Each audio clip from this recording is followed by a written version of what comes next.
It's been a mad couple of months, to say the least, from huge price increases, the unfortunate and sad layoffs, and so many great studios being shut down. It's been wild, crazy, and just totally unexpected.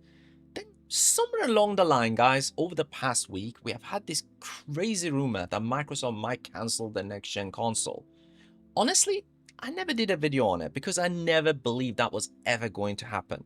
You gotta remember, Microsoft just announced a partnership with AMD worth billions just in June. And companies, well, they don't just walk away from those kind of deals.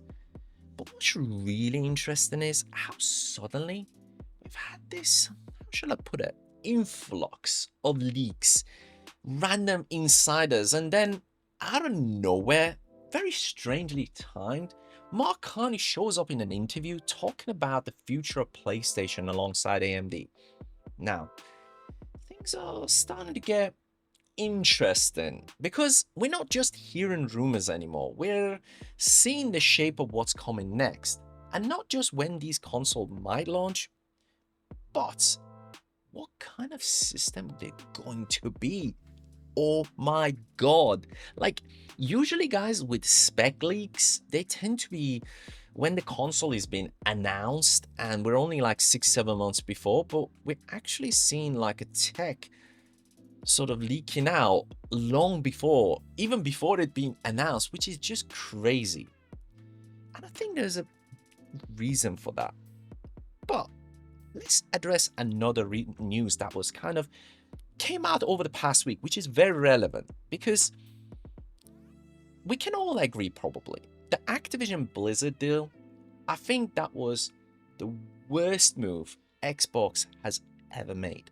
Years of legal battle, overspending on a company that's barely brought in any real return, and now we're seeing the fallout from studios shutting down, price hikes, and even Call of Duty not being with all Game Pass options, just to kind of help balance the books. And again, we've seen this being leaked through numerous ex-staff or people kind of resigning from the company, again, suggesting the same things. And that's really paint a really bad picture internally, and how one bad decision, I think, has affected Microsoft as a pure console company and put them on this incredibly steep decline to a point where they had to get the, increase the Game Pass prices, and all these news about so many people canceling their subscription and stores not really stocking on Xbox stuff anymore. They got a mountain to climb, and that's to say the least, if they want to build any form of trust. So when all these next-gen Xbox leaks suddenly appeared, I was like, yeah, that's not a coincidence. This is a total damage limitation. Kind of like a controlled leak from inside to kind of shift the conversation to remind people, hey, there's still something coming. Don't give up on Xbox yet, please. To a point where this content creator, this YouTuber called Moore's Law, did this whole big breakdown of a supposed specs. And I'm talking about incredible detailed at this point, which is just crazy. But it's also important because I think this is on purpose and also gives me a sense of excitement. And what I mean by that is because from what he said, and he even explained it, this sounds more like a traditional form of a PC in a way because of the spec that's in there, and he was suggesting it was going to be costing probably above $1,000, which initially you would say sounds crazy, right? But the more I thought about it, I've been thinking, no, not really. Because if you think about it, guys, if you build a sort of a decent gaming PC today for a solid 1440p performance, that's probably going to cost you about 1,500, maybe a little bit less depending on deals and so on, but again, roughly around that, probably even more. And that doesn't include the time and the tuning and all the headache that comes with it that you generally get with PC gaming, which is exciting, but also at the same time can be annoying. And that's why so many people stick to consoles, because it's just plug and play and done. And that's where this new direction is making sense, because Microsoft, we already know, are working on a lighter version of Windows, or they've already kind of done it because that's launching with ROG Ally X. And that version removes a lot of blow that always dragged PC gaming down when it was done on a Windows. And they're also now allowing access to Steam and other platforms on their system. So if the next Xbox is basically an optimized mini PC, stable software, open platform to a degree, support. Oh, actually, if they support accessories, like open accessories, they can plug in whatever you want. That's even better. And support of possibly creator tools. That's not a bad deal, is it?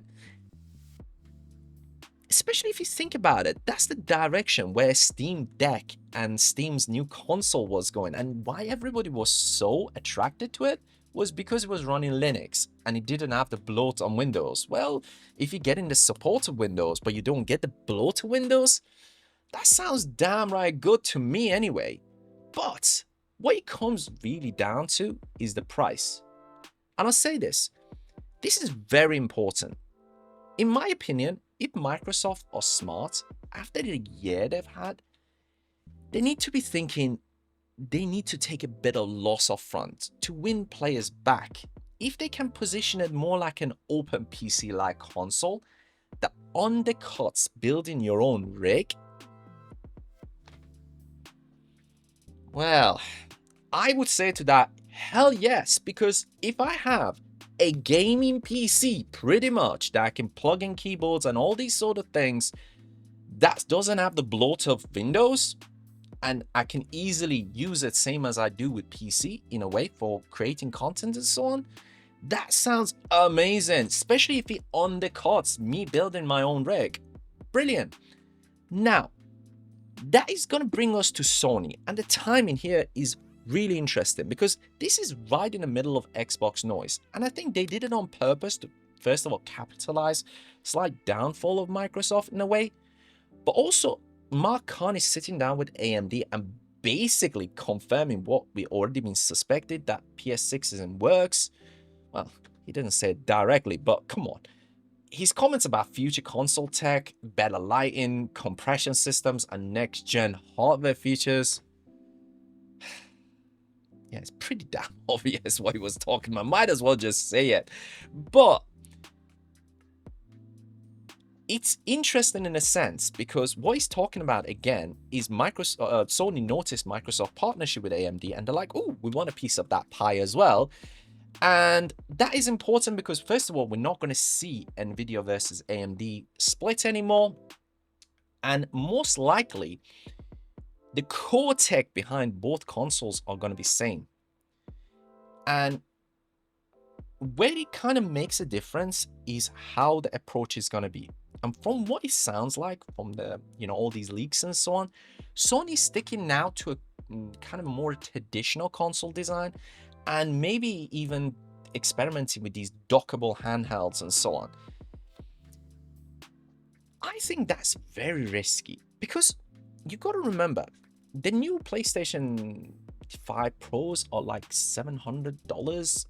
They're quite expensive. So if they're based on the new trend, we potentially are talking about probably $900 to $1,000 for the new console and a traditional system. Well, if PlayStation are also going to be releasing their games on PC as well, now Xbox is going to make more sense because let's just make it clear. Play Anywhere, cloud gaming are improving fast, and the gap between platforms, if the tech is going to be the same, is going to be very, very narrow, especially if the Xbox is going to be kind of like a PC. And I don't think this whole dockable thing makes sense because they're going after Nintendo crowd, which is completely different. So unless PlayStation 6 is significantly cheaper, I don't think this is going to be a success, but it is still going to be a very, very interesting situation. And I also discussed on so many videos that the next gen consoles are dropping in 2026. And I stand by that. And I think the leaks are now suggesting this is now changing to a 2027. And I genuinely believe this is a knee-jerk reaction, or I wouldn't say knee-jerk. This is a reaction towards what's been happening in terms of kind of damage control by both Microsoft and Sony, and seeing how the market are kind of evolving and kind of moving forward in terms of all these tariffs and that sort of thing. Because, as I said, the key here is price. Because you've got to remember, they cannot have a PR disaster they've had this year. Because if they do, whatever console may be, that could be potentially the end of them. It's a make and break situation, because in one hand, PlayStation is making a huge gamble on sticking with the traditional sense, but still releasing games on PC. But on the other hand, Xbox is going after directly Steam, possible new console, and PC gaming. And in both cases, price is the most important thing. So we're going to have to see how things are developing. But if consoles becoming more like PCs and PCs keep becoming more like consoles with the stuff like Steam and so on, what's even is console anymore? Guys, this is getting crazy. And it's also very interesting because depending on what happens, man, I am super stoked. I'm super excited. Again, after all the bad news, this has sparked a little bit of a curiosity, shall we say, in myself anyways. Let's see how it goes anyhow. But anyways, guys, it's been awesome. Hope this video has somewhat give you a food for thought, shall we say. And if it has, drop your comments down below. Love to hear them. What you think will be the next generation consoles like. With these news coming out, is there a possibility now, you might be thinking of going back to console if you were kind of fed up with them? I would love to hear your thoughts and pick your brain. Let's share something and see how things go. And again, guys, don't forget, if this helped, drop that like. And also, don't forget to sub and ding that notification, because there's going to be more videos on thoughts, reviews, and playing plenty of games. And reviews are going to be dropping hot. My next video is going to be Battlefield's review. And again, I'm also working on another game, I'll tell you, and so on. And there's plenty of live streams, guys. Normally, I will be doing a couple of streams a week, but I've been doing quite a lot more. So again, we appreciate you dropping by and saying hello. And again, having a conversation, guys. Why the hell not? I love them. But until next time, guys, hope you have an awesome day. Peace.